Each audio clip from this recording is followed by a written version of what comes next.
Welcome to Bharat media. Fees reimbursement బకాయిలు తక్షణమే చెల్లించాలని, పాత పద్ధతిలోనే పథకాన్ని అమలు చేయాలని డిమాండ్ చేస్తూ బీసీ విద్యార్థి సంఘం ఆధ్వర్యంలో లక్డీకపూల్లోని హైదరాబాద్ జిల్లా కలెక్టరేట్ ముందు మహాధర్నా నిర్వహించింది. రాష్ట్ర వ్యాప్తంగా జిల్లా కలెక్టరేట్ల పిలుపు మేరకు నిర్వహించిన మహాధర్నాలో బీసీ సంక్షేమ సంఘం జాతీయ అధ్యక్షుడు, రాజ్యసభ సభ్యుడు ఆర్ కృష్ణయ్యతో పాటు పెద్ద ఎత్తున విద్యార్థులు తరలివచ్చారు. ఎన్నో పోరాటాల ఫలితంగా తెచ్చుకున్న ఫీజు రియంబర్స్మెంట్ పథకాన్ని నిర్వీర్యం చేయొద్దని, విద్యార్థుల భవిష్యత్తును కాపాడాలని కృష్ణయ్య రాష్ట్ర ప్రభుత్వాన్ని కోరారు. గత 18 ఏళ్లుగా కొనసాగుతున్న పథకాన్ని తూట్లు పొడిచొద్దని సూచించారు. ఏపీ రాష్ట్రంలో కొనసాగుతున్న పథకాన్ని తెలంగాణ రాష్ట్రంలో కొనసాగించేందుకు ఎందుకు అభ్యంతరం అని ప్రశ్నించారు. ముఖ్యమంత్రి తన పద్ధతిని మార్చుకుని విద్యార్థులపై అదనపు ఆర్థిక భారం మోపే విధానాలను ఉపసంహరించుకోవాలని కృష్ణయ్య కోరారు. 14 లక్షల మంది విద్యార్థుల ఫీజుల బకాయిలు 8,000 కోట్లు చెల్లించాలని, పాత జీవో నెంబర్ 9ని రద్దు చేయాలని, పాత విధానం ప్రకారమే ఫీజులు మంజూరు చేయాలని డిమాండ్ చేస్తూ జాతీయ బీసీ సంక్షేమ సంఘం ఇచ్చిన పిలుపు మేరకు నేడు జంట నగరాలతో సహా రాష్ట్రమంతటా కూడా కాలేజీలు బంద్ జరిపారు. జంట నగరాల్లో engineering, pharmacy, MBA, MC, degree, PG కాలేజీలు మొత్తం బంద్ జరిపారు. ఇక్కడ ఆ బంద్లో భాగంగా నిరసన తెలిపి కలెక్టర్కు విజ్ఞాపన పత్రం ఇవ్వడానికి ఇక్కడికి చిన్న ఎత్తున ముట్టడి చేయడం జరిగింది. రాష్ట్ర వ్యాప్తంగా విని ఎరగని రీతి లోపల దాదాపు వేలాది కాలేజీలు బహిష్కరించడం చరిత్రలో మొదటిసారి. బహిష్కరించి నిరసన వేలాది మంది విద్యార్థులు బయటకు వచ్చారు. కొన్ని కాలేజీల విద్యార్థులు నిన్ననే వాళ్ళు తీర్మానం చేసుకొని స్వచ్ఛందంగా బంద్ చేసుకున్నారు. కొన్ని కాలేజీలు బలవంతంగా నడపడానికి ప్రభుత్వ కాలేజీ ప్రయత్నం చేస్తే విద్యార్థులు తరగతులు బహిష్కరించి రోడ్ల మీదకి ఎక్కారు. ఇప్పటికైనా ముఖ్యమంత్రి రేవంత్ రెడ్డి మేమేం గొంతమ్మ కోరికలు కొరతలేము. పాత విధానం ఈ స్కీము 18 సంవత్సరాలు నడుస్తుంది. దీని లోపల పుల్లలు పెట్టుడు ఎందుకు? యాజిటీకి ఇస్తే అయిపోతుంది కదా. అందుకే పాత పద్ధతి ప్రకారం ఇవ్వు.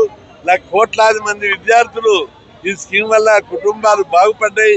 2 తెలుగు రాష్ట్రాల్లో, పక్క రాష్ట్రమైన ఆంధ్రప్రదేశ్లో లేని ఇబ్బంది మన ధనిక రాష్ట్రమైన తెలంగాణలో ఎందుకని చెప్పినంటే, పక్క రాష్ట్రము తెలంగాణ ఆంధ్ర విడిపోయినప్పుడు ఆంధ్రప్రదేశ్ లోటు బడ్జెట్ ఉండే, తెలంగాణ 20,000 కోట్ల మిగులు బడ్జెట్ ఉంది.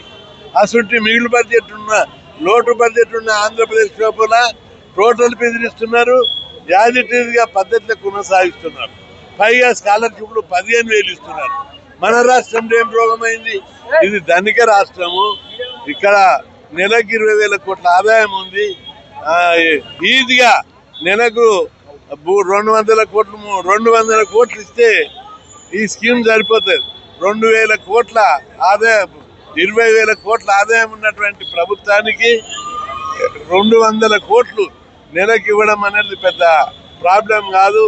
ప్రభుత్వం వెంటనే ఇప్పటికైనా ముఖ్యమంత్రి గారు స్పందించి పేద కులాలు చదువుకోవాలని మీరు దయదాల్చండి, కనికరించండి. మేము మీతోటి సవాల్ చేసే ప్రజలందరూ సవాల్ చేసే స్థితికి రారు. మీరు అనేక ప్రోగ్రాంలు కొత్త పద్ధతిలో పెడుతున్నారు, మేము మిమ్మల్ని అభినందిస్తున్నాం. ఈ స్కీమ్ను మాత్రం యథాత మీరు జీవన నెంబర్ తెచ్చి విద్యార్థుల ఖాతాలు ఇస్తే కాలేజీలో అడ్మిషన్లు ఇవ్వరు.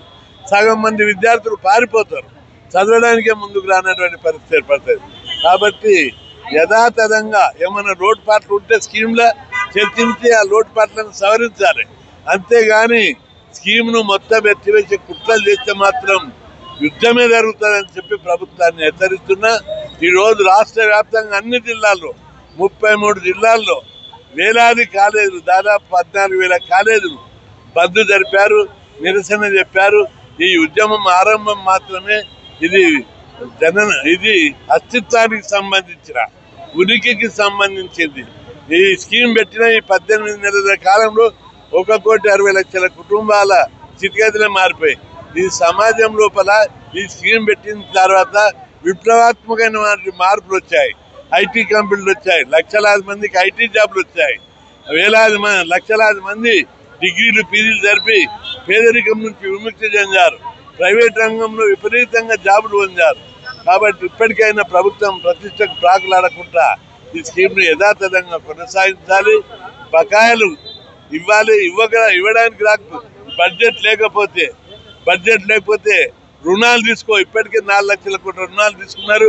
ఇంకో 8,000 కోట్లు 10,000 కోట్ల రుణం తీసుకోవడం పెద్ద భారం కాదు. అది ప్రజలే కడతారు. కాబట్టి ప్రభుత్వం, ముఖ్యమంత్రి గారు స్పందించి చెప్పుడు మాటలు వినకుండా వెంటనే ఈ స్కీమ్ అమలు చేయాలి, బడ్జెట్ రిలీజ్ చేయాలని చెప్పి డిమాండ్.